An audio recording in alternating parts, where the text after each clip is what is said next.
دعنا.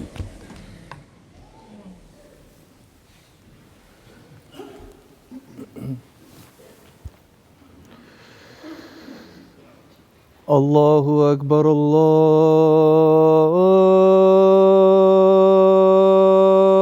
الله أكبر الله أكبر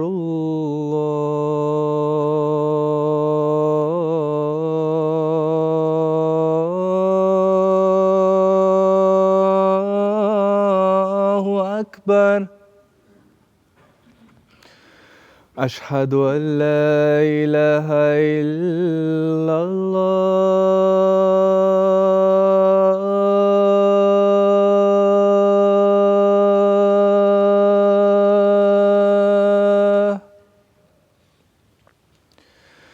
أشهد أن لا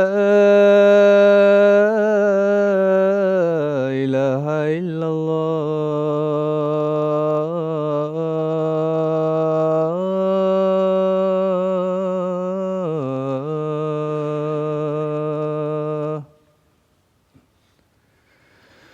أشهد أن محمدًا رسول الله.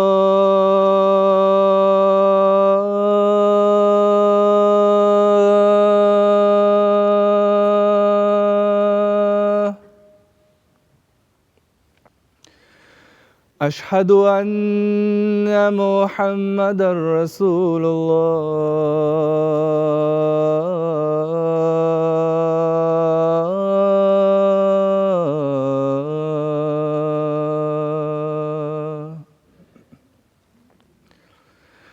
حي على الصلاة.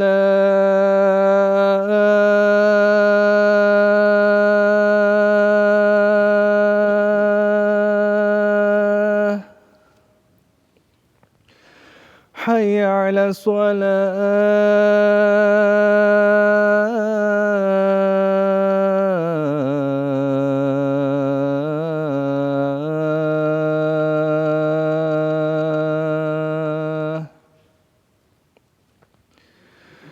حي على الفلاح.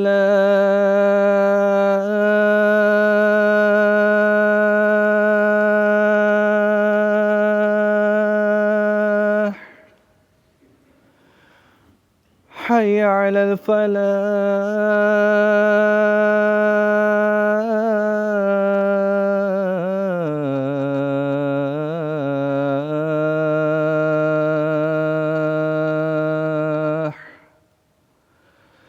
الله أكبر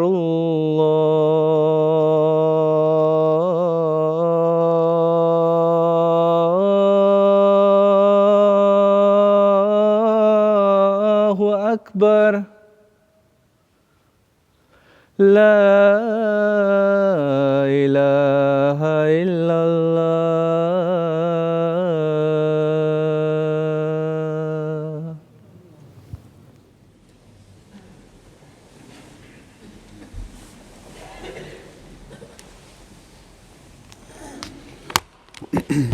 السلام عليكم ورحمة الله.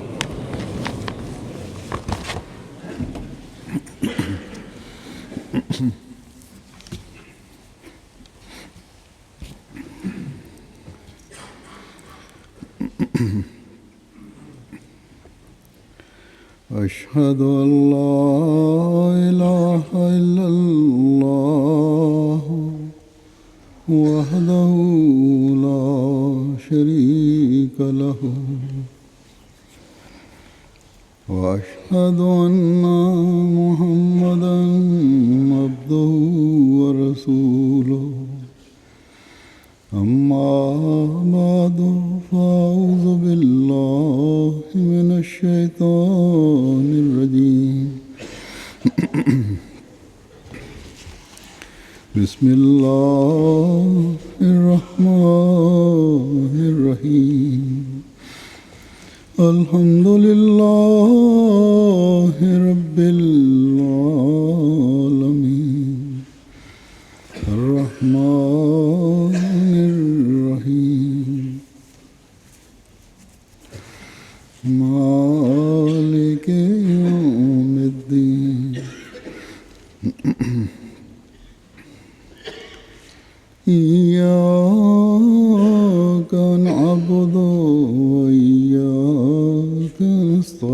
الضالين اهدنا الصراط المستقيم صراط الذين أنعمت عليهم غير المغضوب عليهم ولا الضالين.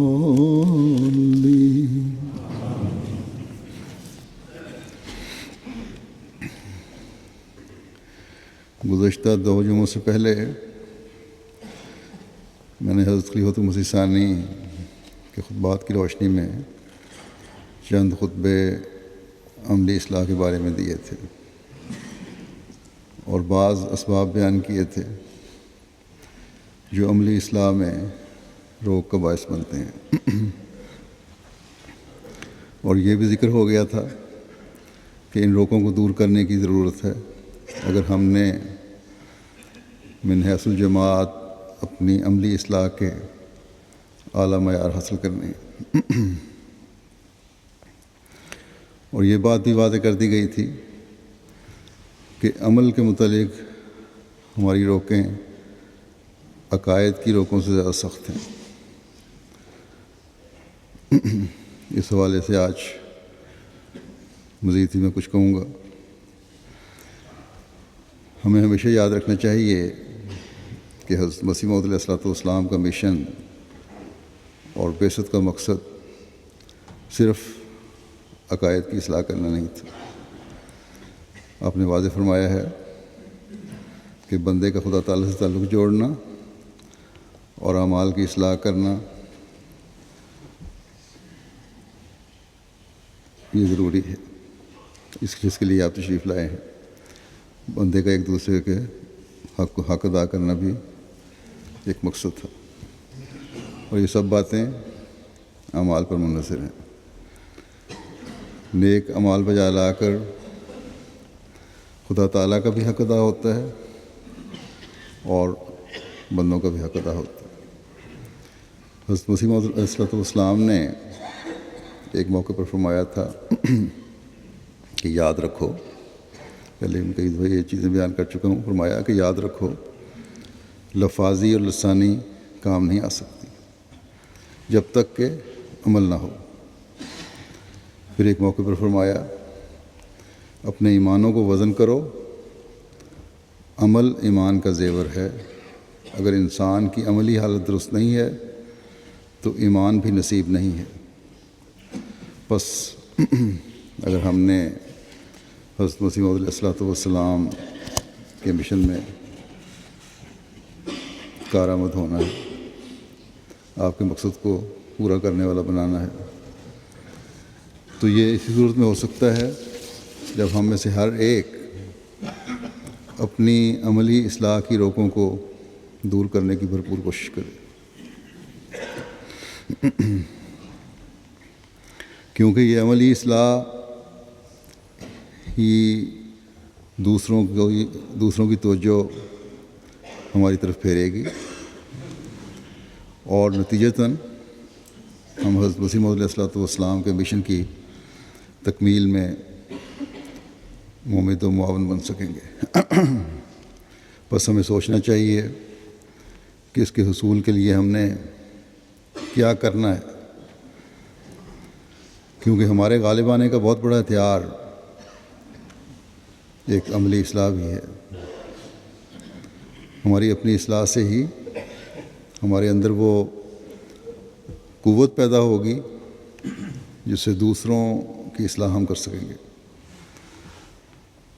ہمارے غالب آنے کا مقصد کسی کو متحد کرنا اور دنیاوی مقاصد حاصل کرنا تو نہیں ہے،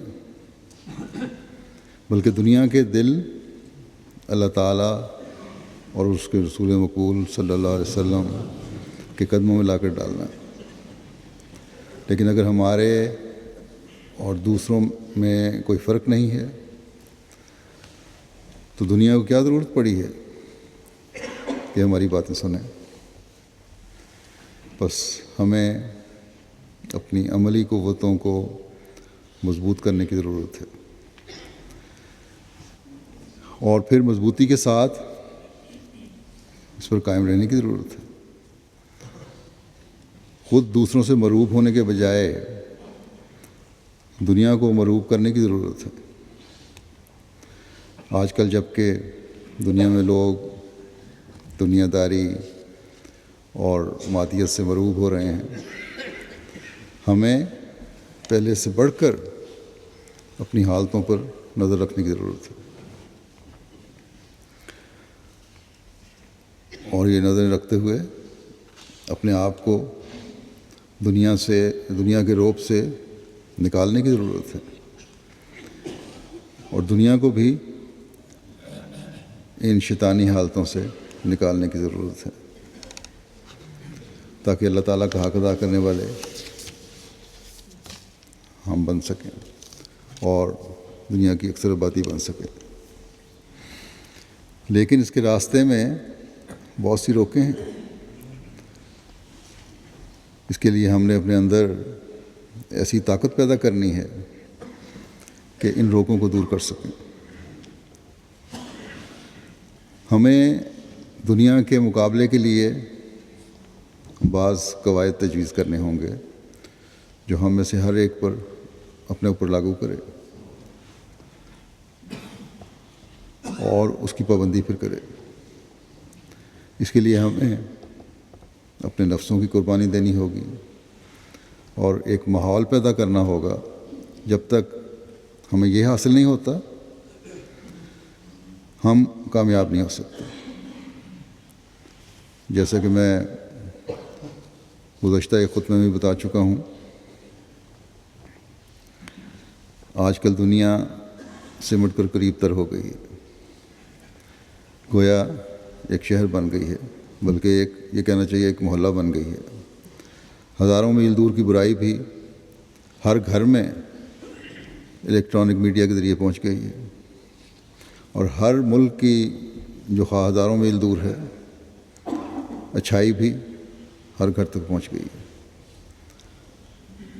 مجموعی لحاظ سے ہم دیکھیں تو برائی کے پھیلنے کی شرح اچھائی کے پھیلنے کی نسبت بہت زیادہ تیز ہے۔ پھر جیسا کہ میں پہلے بھی کئی موقعوں پہ ذکر کر چکا ہوں، اچھائی اور برائی کا معیار بدل گیا۔ ایک چیز جو اسلامی معاشرے میں برائی ہے، دنیا دار معاشرے میں جو اب تقریباً لا مذہب معاشرہ ہے، اس میں ایسی کوئی بات نہیں ہے۔ جس کو ہم برائی سمجھتے ہیں، یہ ان کے لیے نزدیک بہت معمولی سی چیز ہے، بلکہ اچھائی سمجھے جانے لگی ہے۔ حضرت مسلم موعود رضی اللہ عنہ نے مثال دی ہے کہ مغربی معاشرے میں ناچ کا رواج ہے۔ یہ حضرت مسلم موعود رضی اللہ عنہ کے زمانے میں تو اتنا عام نہیں تھا، یا کم از کم اس کے لیے خاص جگہوں پر جانا پڑتا تھا۔ آج کل تو ٹی وی اور انٹرنیٹ نے ہر جگہ یہ پہنچا دیا، اور گھروں میں ہی تفریح کے نام پر ناچ کے بعض گھروں میں تو اڈے بن گئے، اور بعض گھریلو فنکشن پر بھی یہ ناچ وغیرہ ہوتے ہیں، خاص طور پر شادیوں کے موقع پر تفریح اور خوشی کے نام پر بیہودہ ناچ کیے جاتے ہیں۔ ایک احمدی گھر کو اس سے بالکل پاک ہونا چاہیے، اس پر خاص توجہ دینے کی ضرورت ہے۔ بہرحال میں حضرت مسلم موعود کے حوالے سے بات کر رہا تھا کہ آپ نے فرمایا کہ اب مغربی ملکوں میں ناچ کا رواج ہے، مگر پہلے اسے لوگ برا سمجھتے تھے۔ اب آہستہ آہستہ اسے لوگوں نے اختیار کرنا شروع کر دیا۔ پہلے عورت مرد کا ہاتھ پکڑ کر ناچتے تھے، ایک دوسرے کا ہاتھ پکڑ کر، پھر ایک دوسرے کے قریب منہ کر کے ناچنے لگے، اور پھر یہ فاصلے کم ہونے لگے۔ تو جیسا کہ میں نے کہا کہ اب تو یہ ناچ کے نام پر بےہودگی کی کوئی حد نہیں رہی۔ ننگے لباسوں میں ٹی وی پر ناچ کیے جاتے ہیں۔ یہ کیوں پھیلا؟ صرف اس لیے کہ برائی پھیلانے والے باوجود دنیا کے شور مچانے کے کہ یہ برائی ہے، برائی پھیلانے پر استقلال سے قائم رہے، دنیا کی باتوں کی کوئی پرواہ نہیں کی، آخر ایک وقت میں یہ کامیاب ہو گئے۔ اب تو پاکستان جو مسلمان ملک ہے، اس کے ٹی وی پر بھی تفریح کے نام پر، آزادی کے نام پر بےہودگیاں نظر آتی ہیں، ننگ نظر آتا ہے۔ گویا برائی اپنے استقلال کی وجہ سے دنیا کے ذہنوں پر حاوی ہو گئی ہے۔ بس اس کے مقابلے پر آنے کے لیے بہت بڑی منصوبہ بندی اور قربانی کی ضرورت ہے۔ اگر یہ نہ ہوئی تو پھر ہم اپنے مقصد میں کامیاب نہیں ہو سکتے۔ بس بہت سوچنے اور غور کرنے اور محنت کرنے کی ضرورت ہے۔ ان چیزوں کو اپنانے کی ضرورت ہے جن کو اپنا کر ہم یہ روکیں دور کر سکتے ہیں، جن کو استعمال میں لا کر ہمارے اندر یہ روکیں دور کرنے کی طاقت پیدا ہو سکتی،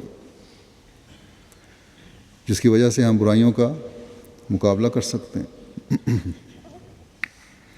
اس کے حصول کے لیے حضرت مسلم موعود رضی اللہ عنہ نے بڑے عمدہ رنگ میں وضاحت فرمائی ہے کہ اگر عملی اصلاح کے لیے یہ باتیں انسان میں پیدا ہو جائیں تو تبھی کامیابی مل سکتی ہے۔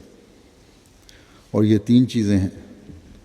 نمبر 1 قوت ارادی، نمبر 2 صحیح اور پورا علم، اور نمبر 3 قوت عملی۔ لیکن اصل بنیادی قوتیں 2 ہیں، قوت ارادی اور قوت عملی۔ جو درمیان میں ان دونوں کی چیز رکھی گئی ہے، یعنی صحیح اور پورا علم ہونا، یہ دونوں بنیادی قوتوں پر اثر ڈالتی ہے۔ علم کی صحیح ہونا قوت عملی پر بھی اثر ڈالتی ہے اور قوت ارادی پر بھی اثر ڈالتی ہے۔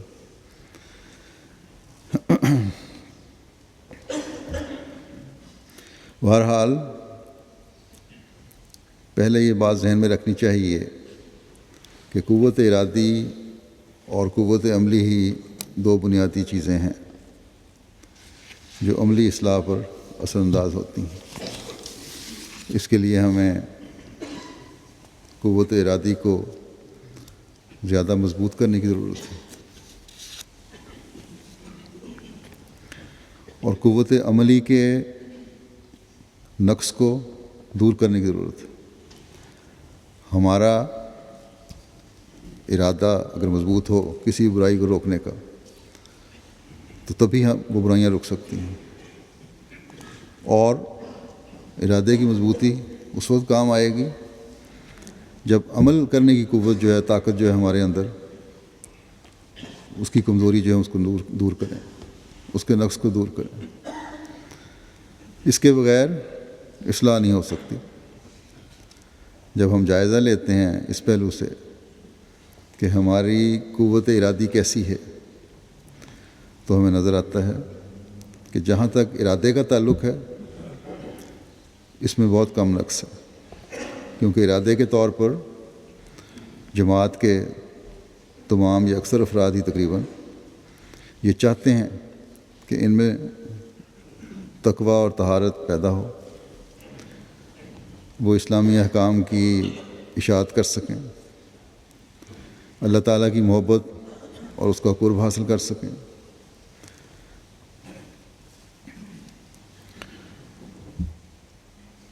حضرت مسلم موعود نے اس کی وضاحت یوں فرمائی ہے کہ یہ باتیں ثابت کرتی ہیں کہ ہماری قوت ارادی تو مضبوط ہے اور طاقتور ہے، پھر بھی نتائج صحیح نہیں نکلتے، تو پھر یقیناً 2 باتوں میں سے ایک بات ہے، یا تو یہ کہ عمل کے لیے حقیقی قوت ارادی جو چاہیے اتنی ہمارے اندر نہیں ہے، لیکن عقیدے کی اصلاح کے لیے جتنی قوت ارادی کی ضرورت تھی وہ ہم میں موجود تھی، اس لیے عقیدے کی اصلاح ہو گئی۔ لیکن عملی اصلاح کے لیے چونکہ قوت ارادی کی ضرورت تھی وہ ہم میں موجود نہیں تھی، اس لیے ہم اعمال کی اصلاح میں کامیاب نہیں ہو سکے۔ اور پھر یہ بھی ماننا پڑے گا کہ ہماری عبودیت میں بھی کچھ نقص ہے، جو بندگی ہے خدا تعالیٰ کی جو ہم اس کا دعویٰ کرتے ہیں اس میں بھی کچھ نقص ہے، اور اس وجہ سے قوت عملی مفلوج ہو گئی ہے اور قوت ارادی کے اثر کو قبول نہیں کر رہی، یعنی عمل کی قوت ہماری مفلوج ہو گئی ہے اور قوت ارادی کا اثر نہیں قبول کر رہی، یا جن معاونوں کی ان باتوں کو قبول کرنے کے لیے یا جن مددگاروں کی ضرورت ہے ان میں کمزوری ہے۔ اس صورت میں ہم جب تک قوت متاثرہ یا عملی قوت کا یا اثر لے کر کسی کو کام کو کرنے والی قوت کا علاج نہ کر لیں کوئی فائدہ نہیں ہو سکتا۔ مثلا کوئی طالب علم ہے، وہ اپنا سبق یاد کرتا ہے مگر یاد نہیں رکھ سکتا، اس کا جب تک ذہن درست نہیں کر لیا جاتا اس وقت تک اسے خواہ کتنا سبق دیا جائے، کتنی بار ہی اسے یاد کروایا جائے یا کوشش کی جائے یاد کرانے کی، وہ اسے یاد نہیں رکھ سکے گا۔ بس ذہن کو درست کرنے کے لیے وجوہات معلوم کرنی ہوں گی تاکہ صحیح رہنمائی ہو سکے،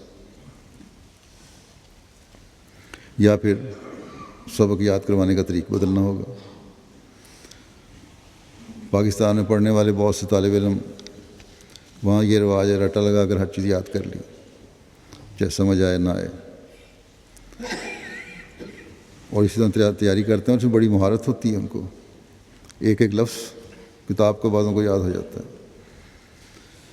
لیکن جب یہاں مغربی ممالک کی پڑھائی کے نظام میں آتے ہیں تو یہاں کیونکہ طریقہ کار مختلف ہے، ہر چیز کو سمجھ کر پڑھنا پڑتا ہے، اس لیے بعض دفعہ ایسا بھی ہوتا ہے کہ وہاں کم نمبر لینے والے یہاں بہتر نمبر لے لیتے ہیں، جلدی اپنے آپ کو ڈھال لیتے ہیں اس نظام میں، اور وہاں زیادہ نمبر لینے والے یہاں آ کر کم نمبر لیتے ہیں۔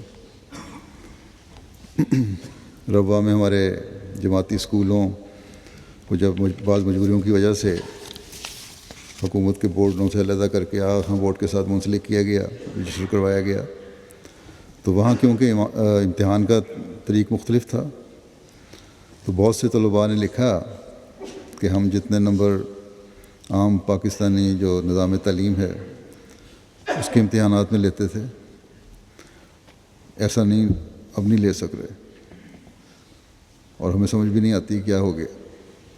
تو بعض دفعہ صرف ذہن کی بات نہیں ہوتی، ذہن اگر صحیح بھی ہو تو اچھی طرح یاد نہیں ہوتا، صرف ذہن کی کمزوری نہیں ہوتی ہے بلکہ اور بھی وجوہات ہو جاتی ہیں، اور اگر ذہن بھی کمزور ہو پھر تو بالکل ہی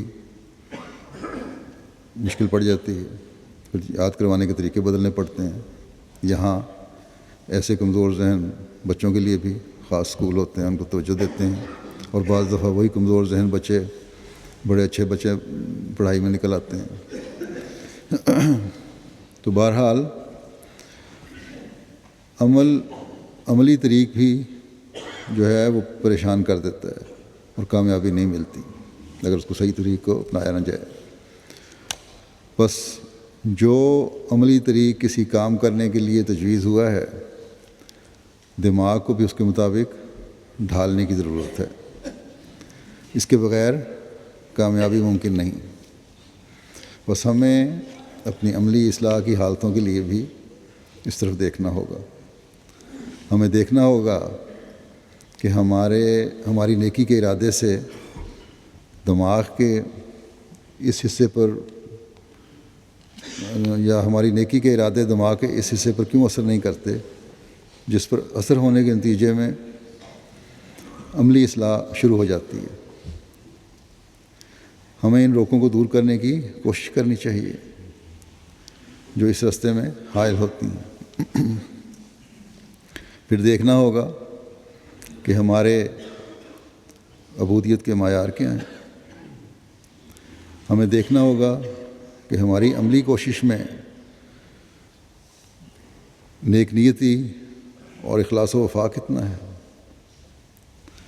بس دو قسم کی روکیں ہیں جو عملی اصلاح کے راستے میں حائل ہوتی ہیں، ایک قوت ارادی میں کمزوری اور دوسرے قوت عملی میں کمزوری۔ لیکن جیسا کہ ذکر ہو چکا ہے، ان کے درمیان میں ایک اور صورت بھی عملی اصلاح میں کمی کی ہے، اور وہ ہے علمی طور پر کمزوری۔ یہ دونوں طرف اپنا اثر ڈالتی ہے۔ ہم عملی زندگی میں دیکھتے ہیں کہ ارادہ بھی علم کے مطابق چلتا ہے اور عمل بھی علم کے مطابق چلتا ہے۔ اس کی مثال یوں ہے کہ اگر کسی انسان کو یہ معلوم نہ ہو کہ 1000 کا لشکر اس کے مکان پر حملہ آور ہونے والا ہے، بلکہ صرف اس قدر جانتا ہو کہ کسی نے حملہ کرنا ہے اور ہو سکتا ہے 1-2 آدمی ہوں، تو اس کے لیے وہ تیاری کرتا ہے۔ لیکن اگر اس سے یہ علم ہو کہ حملہ آور 1000 ہیں، تو پھر اس کی تیاری اس سے مختلف ہوتی ہے۔ بس علم کی کمی کی وجہ سے نقص پیدا ہو جاتا ہے، اور علم کی صحت قوت ارادی کو بڑھا دیتی ہے۔ اسی طرح بعض دفعہ انسان کسی چیز کو اٹھانے کی کوشش کرتا ہے اور اسے ہلکی سمجھتا ہے، لیکن وہ بھاری ہوتی ہے، اٹھا نہیں سکتا۔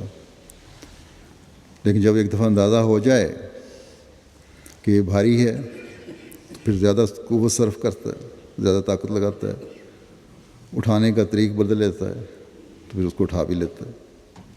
بس کوئی زائد طاقت اس میں دوسری دفعہ نہیں آئی، بلکہ علم ہونے کی وجہ سے، صحیح علم ہونے کی وجہ سے طاقت اور صحیح طریق پر طاقت کا استعمال اس نے کیا تو اس میں کامیاب ہو گیا۔ بس اللہ تعالیٰ کی دی ہوئی صلاحیت تو موجود ہے، جب اس صلاحیت اور طاقت کا استعمال صحیح ہو تو آسانی سے کام ہو جاتا ہے، یا بہتر رنگ میں کام ہو جاتا ہے، اور یہ علم کی وجہ سے ہوتا ہے۔ اگر صلاحیت کا صحیح استعمال نہ ہو تو عام معاملات میں بھی نقصان پہنچ جاتا ہے۔ بس یہی اصول یہاں عملی صلاحیت کے استعمال اور عملی کمزوری کو دور کرنے کے لیے یہاں لگانے کی ضرورت ہے، اسی اصول کو۔ اور اس کے لیے اپنے علم کو وسیع کرنے کی ضرورت ہے، تاکہ اس کے مطابق صحیح طاقت کا استعمال کر کے اپنی کمزوریوں پر غالب آیا جا سکے۔ حضرت مسلم موعود رضی اللہ عنہ نے ایک بات یہ بھی بیان فرمائی کہ اللہ تعالیٰ نے ہر انسان میں ایک قوت موازنہ رکھی ہے، جس سے وہ موازنہ کر سکتا ہے دو چیزوں کے درمیان، جو یہ فیصلہ کرتی ہے کہ فلاں کام کرنے کے لیے اتنی طاقت درکار ہے، اور کیونکہ ساری طاقت انسان کے ہاتھ میں نہیں ہوتی بلکہ دماغ میں محفوظ ہوتی ہے، اس لیے پہلی دفعہ جب ایک کام نہ ہو، جیسے وزن اٹھانے کی مثال دی گئی ہے، وزن نہ اٹھایا جا سکے تو پھر انسان دماغ کو مزید طاقت بھیجنے کے لیے کہتا ہے، اور اس طاقت کے آنے پر چیز اٹھانے میں آسانی پیدا ہو جاتی ہے۔ اور یہ قوت موازنہ بھی علم کے ذریعے آتی ہے، خواہ اندرونی علم ہے یا بیرونی علم ہو۔ اندرونی علم سے مراد مشاہدہ اور تجربہ ہے، اور بیرونی علم سے مراد باہر کی آوازیں ہیں جو کان میں پڑتی ہیں، جیسے مثال دی گئی تھی باہر کسی حملے کی، باہر سے حملے کے لیے سے ہوشیار کرنے کے لیے باہر کی آوازیں ہوشیار کرتی ہیں انسان کو، لیکن یہ جو وزن اٹھانے کی مثال دی گئی تھی، اس کے لیے قوت موازنہ نے خود فیصلہ کرنا ہے کہ پہلے یہ وزن نہیں اٹھایا گیا کہ تم اسے کم وزن سمجھتے تھے، اگر مثلاً 10 کلو تھا تو 5 کلو سمجھتے تھے اور تھوڑی طاقت لگائی تھی، اب اسے اٹھانے کے لیے 10 کلو کی طاقت لگاؤ تو اٹھا لو گے۔ اس اصول کو اگر سامنے رکھا جائے تو جب انسان اصلاح عمل کے لیے کھڑا ہوتا ہے تو قوت موازنہ یہ فیصلہ کرتی ہے کہ مجھے اپنی جد و جہد کے لیے کس قدر طاقت کی ضرورت ہے۔ بعض دفعہ صحیح علم نہ ہونے کی وجہ سے انسان اعمال کی اصلاح نہیں کر سکتا، اور قوت موازنہ عدم علم کی وجہ سے اسے صحیح خبر نہیں دیتی کہ اس کی عملی اصلاح کے لیے کس قدر طاقت کی ضرورت ہے۔ پس قوت موازنہ انسان کو ہوشیار کرتی ہے، اور یہی ہے جو عدم علم کی وجہ سے اسے غافل بھی کرتی ہے۔ قوت موازنہ بھی تبھی ہوگی جب علم ہو جائے کسی چیز کا۔ اگر علم ہوگا تو ہوشیار کرے گی کہ اس کو اس طرح استعمال کرو، علم نہیں ہوگا تو انسان وہ کام نہیں کر سکتا۔ اور پھر اسی عدم علم کی وجہ سے یا صحیح علم نہ ہونے کی وجہ سے انسان سے گناہ سرزد ہوتے ہیں۔ چنانچہ ایک بچہ جب ایسے لوگوں میں پرورش پاتا ہے جو گناہ کے مرتکب ہوتے ہیں یا مرتکب رہتے ہیں مستقل ہی، ہر وقت ان کی مجلسوں میں یہ ذکر رہتا ہے کہ جھوٹ کے بغیر تو دنیا میں گزارا نہیں ہو سکتا۔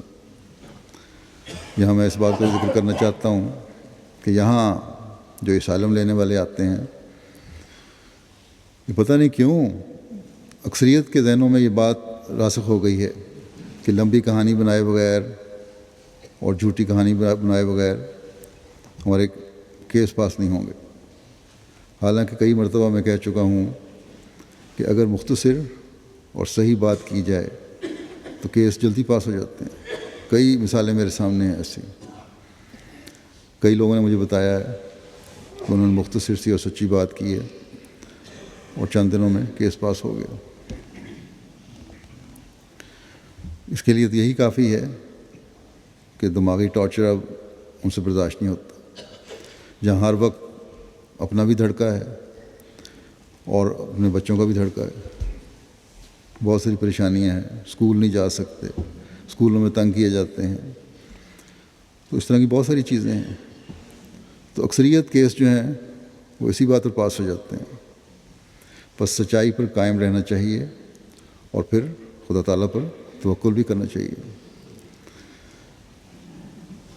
یہ جھوٹی کہانیاں جب بچوں کے سامنے ذکر ہوں کہ ہم نے جج کو یہ کہانی سنائی اور وہ سنائی، تو پھر بچے بھی یہی سمجھتے ہیں کہ جھوٹ بولنے میں کوئی گناہ نہیں۔ اگر جھوٹ نہ بولتے تو ہمارا کیس پاس نہ ہوتا شاید، یا ہمیں فائدہ نہ پہنچ سکتا۔ جھوٹ ہی ہے، یہ تصور پیدا ہو جاتا ہے کہ جھوٹ ہی ہے جو تمام ترقیات کی چابی ہے۔ یہ خیال پیدا ہو جاتا ہے کہ آج کل بھلا کون ہے جو سچ بولتا ہے۔ یہ بچے کے ذہن میں خیال آ جاتا ہے کہ اس زمانے میں تو جھوٹ کے بغیر کامیابی حاصل ہو ہی نہیں سکتی۔ تو یہ سب باتیں بچوں کے ذہنوں میں اپنے بڑوں کی باتیں سن کر پیدا ہوتی ہیں، اور ان کا علم یہیں محدود ہو جاتا ہے پھر کہ جھوٹ بولنا ایسی بری بات نہیں ہے. اور نتیجہ کیا ہوگا پھر؟ نتیجہ ظاہر ہے کہ بڑے ہو کر جہاں بھی ایسے بچے کو جھوٹ بولنے کا موقع ملے گا، وہ اپنی قوت موازنہ سے فیصلہ چاہے گا تو قوت موازنہ اسے فوراً یہ فیصلہ دے دے گی کہ خطرہ زیادہ ہے، جھوٹ بول لو، اس میں کوئی حرج نہیں. اسی طرح غیبت ہے. اگر بچہ اپنے ارد گرد غیبت کرتے دیکھتا ہے کہ تمام لوگ ہی غیبت کر رہے ہیں، تو بڑا ہو کر اس کے سامنے جب غیبت کا موقع آتا ہے اور وہ سمجھتا ہے کہ اگر میں نے غیبت کی تو مجھے فائدہ پہنچے گا، تو قوت موازنہ اسے کہتی ہے تمہارے ارد گرد تمام غیبت کرتے ہیں، اگر تم غیبت کر لو تو کیا حرج. گویا گناہ تو ہے لیکن اتنا بڑا گناہ نہیں. اس بارے میں گزشتہ ایک خطبے میں بات ہو چکی ہے کہ اصلاح اعمال میں ایک بہت بڑی روک یہ ہے کہ یہ سمجھا جاتا ہے بعض گناہ بڑے ہیں اور بعض چھوٹے ہیں، اور ان کو کر لینے میں کوئی حرج نہیں ہے، چھوٹے گناہ ہیں. اور پھر ان گناہوں کو چھوڑنا مشکل ہو جاتا ہے جب ایک دفعہ انسان کر لے. یہاں انسان میں قوت موازنہ تو موجود ہوتی ہے، مگر وہ اس غلط علم کی وجہ سے جو اسے ماحول نے دیا ہے انسان کو اتنی طاقت نہیں دیتی جس طاقت کے ذریعے سے وہ گناہوں پر غالب آ سکے. جیسا کہ وزن اٹھانے کی مثال بیان کی گئی تھی، کمزور طاقت ایک وزن کو اٹھا نہ سکی، لیکن جب دماغ نے زیادہ وزن اٹھانے کی طاقت بھیجی تو وہی ہاتھ اس زیادہ وزن کو اٹھانے کے قابل ہو گیا. لیکن اگر انسان کی قوت موازنہ یہ حکم دماغ کو نہ بھیجتی تو وزن نہ اٹھا سکتا. اسی طرح گناہوں کو مٹانے میں بھی یہی اصول ہے. گناہوں کو مٹانے کی طاقت انسان میں ہوتی ہے، لیکن جب گناہ سامنے آتا ہے اور قوت موازنہ یہ کہہ دیتی ہے کہ اس گناہ میں حرج کیا ہے، کہ چھوٹا سا معمولی سا تو گناہ ہے، جبکہ اس کے کرنے سے فائدہ زیادہ حاصل ہوگا، تو دماغ پھر گناہ کو مٹانے کی طاقت نہیں بھیجتا، وہ حص مر جاتی ہے. یا ہم کہہ سکتے ہیں کہ قوت ارادی ختم ہو جاتی ہے اور گناہ سرزد ہو جاتا ہے. گویا اصلاح اعمال کے لیے 3 چیزوں کی مضبوطی کی ضرورت ہے. ایک قوت ارادی کی مضبوطی کی ضرورت ہے، ایک علم کی زیادتی کی ضرورت ہے، اور ایک قوت عملیہ میں طاقت کا پیدا کرنا یہ بھی ضروری ہے. یہ بھی یاد رہے کہ علم کی زیادتی در حقیقت قوت ارادی کا حصہ ہوتی ہے، کیونکہ علم کی زیادتی کے ساتھ قوت ارادی بڑھتی ہے. یہ کہہ سکتے ہیں کہ عمل کرنے پر آمادہ ہو جاتی ہے. ان سب باتوں کا خلاصہ یہ بنے گا کہ عملی اصلاح کے لیے ہمیں 3 چیزوں کی ضرورت ہے. پہلے قوت ارادی کی طاقت کہ وہ بڑے بڑے کام کرنے کی اہل ہو. علم کی زیادتی کہ ہماری قوت ارادی اپنی ذمہ داری کو محسوس کرتی رہے کہ کیا صحیح ہے اور کیا غلط ہے، اور صحیح کی تائید کرنی ہے اور اس پر عمل کرنے کے لیے پورا زور لگانا ہے. غفلت میں رہ کر انسان واقع نہ گنوا دے. تیسرے قوت عملیہ کی طاقت کہ ہمارے اعضاء ہمارے ارادے کے تابع چلیں، بد ارادوں کے نہیں، نیک ارادوں کے، اور اس کا حکم ماننے سے انکار نہ کریں. یہ باتیں گناہوں سے نکالنے اور اعمال کی اصلاح کا بنیادی ذریعہ ہیں. اپنی قوت ارادی کو ہمیں اس زبردست افسر کی طرح بنانا ہوگا جو اپنے حکم کو اپنی طاقت اور قوت اور اصولوں کے مطابق منواتا ہے اور کسی مصلحت کو اپنے اوپر غالب نہیں آنے دیتا۔ ہمیں چھوٹے بڑے گناہوں کی اپنی منمانی تعریفیں بنا کر اپنے اوپر غالب آنے سے روکنا ہوگا۔ صحیح علم ہمیں ان ناکامیوں سے محفوظ رکھے گا جو قوت موازنہ کی غلطیوں کی وجہ سے پیدا ہوتی ہیں، جیسے کہ مثال میں دے چکا ہوں کہ حص مر جاتی ہے۔ چھوٹے اور بڑے گناہوں کے چکر میں انسان رہتا ہے پھر، اور اصلاح کا موقع ہاتھ سے نکل جاتا ہے۔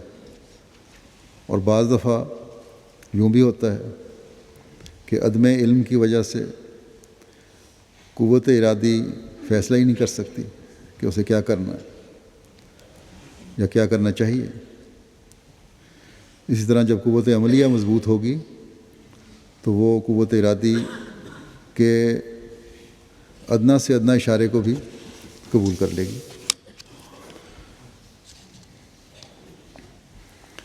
حضرت مسلم موعود نے ایک نقطہ یہ بھی بیان فرمایا ہے کہ یہاں یہ یاد رکھنا چاہیے کہ قوت عملیہ کی کمزوری دو طرح کی ہوتی ہے، حقیقی اور غیر حقیقی۔ غیر حقیقی تو یہ ہے کہ قوت تو موجود ہو لیکن عادت وغیرہ کی وجہ سے زنگ لگ چکا ہو، اور حقیقی یہ ہے کہ ایک لمبے عرصے کے عدم استعمال کی وجہ سے وہ مردہ کی طرح ہو گئی ہو، مردے کی طرح ہو گئی ہو، اور اسے بیرونی مدد اور سہارے کی ضرورت پیدا ہو گئی ہو۔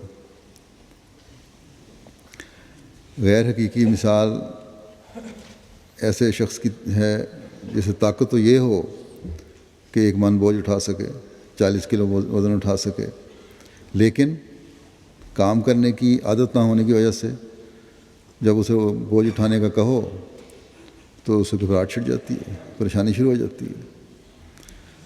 ایسا شخص اگر اپنی طبیعت پر دباؤ ڈالے گا تو پھر بوجھ اٹھانے کے قابل ہو جائے گا اور اس میں کامیابی حاصل ہو جائے گی۔ اور حقیقی کی مثال یہ ہے کہ دیر تک کام نہ کرنے کی وجہ سے کام کرنے کی طاقت ہی باقی نہیں رہتی انسان میں، اور اس میں 10-20 سیر سے زیادہ یا کلو سے زیادہ وزن اٹھانے کی طاقت نہیں رہتی۔ تو ایسے شخص کو زائد وزن اٹھوانے کے لیے مددگار دینا ہوگا۔ اس کے لیے پھر اصلاح کے لیے کچھ اور طریقے تو جو اختیار کرنے ہوں گے، اس کی قوت ارادی کو بڑھانے کے لیے اور اس کی قوت عملی کو بڑھانے کے لیے۔ غرض جب طاقت کا خزانہ موجود نہ ہو تو اس وقت بیرونی ذرائع استعمال کرنے پڑتے ہیں تاکہ کام کو پورا کیا جا سکے۔ یہی حالت اعمال کی اصلاح کی ہے، اور مختلف لوگوں کے لیے مختلف علاجوں کی ضرورت ہے۔ ایک ہی علاج ہر ایک کے لیے نہیں ہے، جیسا کہ میں نے کہا۔ بعض کے لیے قوت ارادی پیدا کرنے کی ضرورت ہے، بعض کے لیے قوت عملی پیدا کرنے کی ضرورت ہے، اور بعض کے لیے اس صورت میں جب کہ بوجھ زیادہ ہو، ان کی طاقت کی اور برداشت سے باہر ہو، بیرونی مدد کی ضرورت ہے۔ اس وقت معاشرے کو اپنا کردار ادا کرنا پڑتا ہے، جماعت کو اپنا کردار ادا کرنا پڑتا ہے، ذیلی تنظیموں کو اپنا کردار ادا کرنا پڑتا ہے۔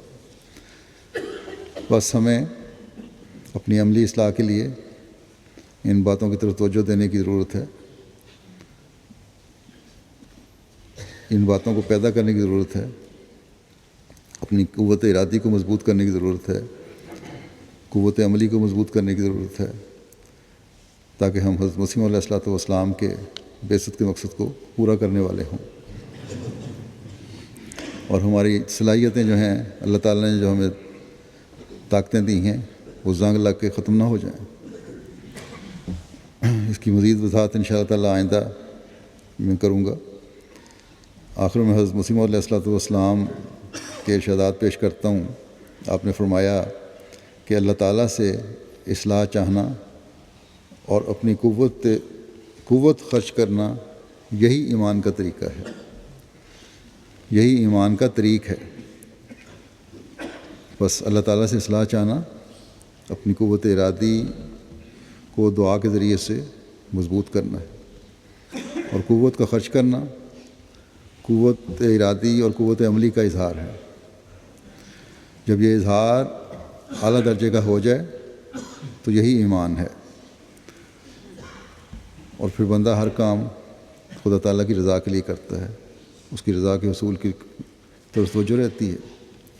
پھر آپ نے ایک جگہ فرمایا، تم صرف اپنا عملی نمونہ دکھاؤ اور اس میں ایک ایسی چمک ہو کہ دوسرے اس کو قبول کر لیں، کیونکہ جب تک اس میں چمک نہ ہو کوئی اس کو قبول نہیں کرتا۔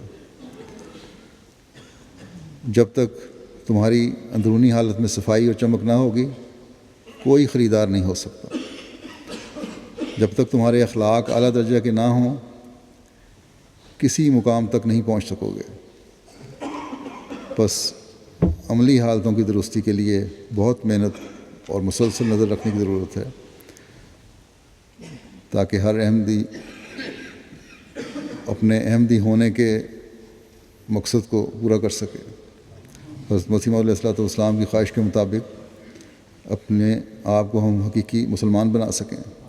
اللہ تعالیٰ ہمیں اس کی توفیق عطا فرمائے۔ نمازوں کے بعد میں ایک جنازہ بھی پڑھاؤں گا، جنازہ غائب، یہ مکرم ماسٹر مشرق علی صاحب ایم اے کلکتہ انڈیا کا ہے۔ 3 جنوری 2014 کو تقریباً 80 سال کی عمر میں قادیان میں وفات پا گئے۔ انا للہ و انا الیہ راجعون۔ گزشتہ 1 سال سے بیمار تھے آپ، جاپان بھی آپ کے بیٹے لے گئے تھے علاج کی غرض سے، وہاں سے کچھ بہتر ہوئے تھے، اپنی بیٹی کے پاس آج کل قادیان تھے۔ 1965 میں بیعت کر کے جماعت احمدیہ میں شمولیت کی سعادت ملی آپ کو۔ اس کے بعد زندگی کے آخر لمحے تک دیوانہ وار دعوت اللہ میں یہ مصروف رہے ہیں۔ 48 سالہ دینی خدمات کا دور ہے ان کا، اور آپ کو سیکٹری تبلیغ، قائد خدام الاحمدیہ، ناظم انصار اللہ بنگال، نائب امیر اور امیر کلکتہ، پھر لمبا عرصہ صوبائی امیر بنگال و آسام کی حیثیت سے خدمات بجا لانے کی توفیق ملی۔ اسی طرح نیپال کے تبلیغی امور کے نگران اور انجمن وقف جدید قادیان کے ممبر رہے۔ بنگالی زبان میں رسالہ البشرا بڑی محنت سے شائع کرتے اور لوگوں کو پوسٹ بھی خود ہی کرتے تھے۔ مکرم ناظر صاحب والا قادیان انعام غوری صاحب کہتے ہیں کہ میں نے آپ کے ساتھ بنگال و آسام کے متعدد سفر کیے، پرخطر ماحول میں بھی جلسے اور تقاریر کرنے سے باز نہیں رہتے تھے۔ کہتے ہیں 3 مرتبہ تو خاکسار کے ساتھ نہایت مخدوش حالات میں سے بحفاظت نکلنے کا اللہ تعالیٰ نے سامان فرمایا۔ گاڑی اور سامان وغیرہ کو نقصان پہنچا لیکن ممبران محفوظ رہے، ہر خطرے کی جگہ پر لے جایا کرتے تھے بے دھڑک ہو کے۔ موصوف کے ساتھ دورہ کرتے ہوئے ہر علاقے کے بارے میں اللہ تعالیٰ کے تائید و نصرت کے نشانات کا تذکرہ جاری رہتا۔ بنگال و آسام میں متعدد جماعتیں مرحوم کے دور میں قائم ہوئیں۔ نہایت دلیر اور متوکل اور درویش صفت انسان تھے۔ مرحوم موسی تھے، بشتی مکرہ قادیان میں ایک تدفین ہوئی ہے۔ ان کے پسماندگان میں 3 بیٹیاں اور 2 بیٹے ہیں۔ ایک بیٹے تو جماعت احمدیہ کا ہر فرد تقریباً جانتا ہی ہوگا، عصمت اللہ صاحب ہیں، جو جلسہ سالانہ میں نظمیں وغیرہ پڑھتے ہیں، ایم ٹی اے پر ان کی نظمیں ہیں۔ اللہ تعالیٰ مرحوم کے درجات بلند فرمائے اور ان کی اولاد کو بھی ان کی نیکیوں پر قدم مارنے کی توفیق عطا فرمائے۔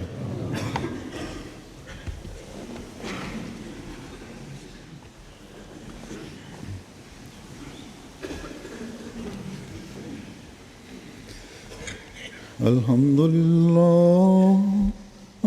لله نحمده ونستعينه ونستغفره ونؤمن به ونتوكل عليه ونعوذ بالله من شرور أنفسنا ومن سيئات أعمالنا من يهده الله فلا مضل له ومن يضلل فلا هادي له ونشهد أن لا إله إلا الله ونشهد أن محمدا عبده ورسوله عباد الله رحمكم الله إن الله يأمر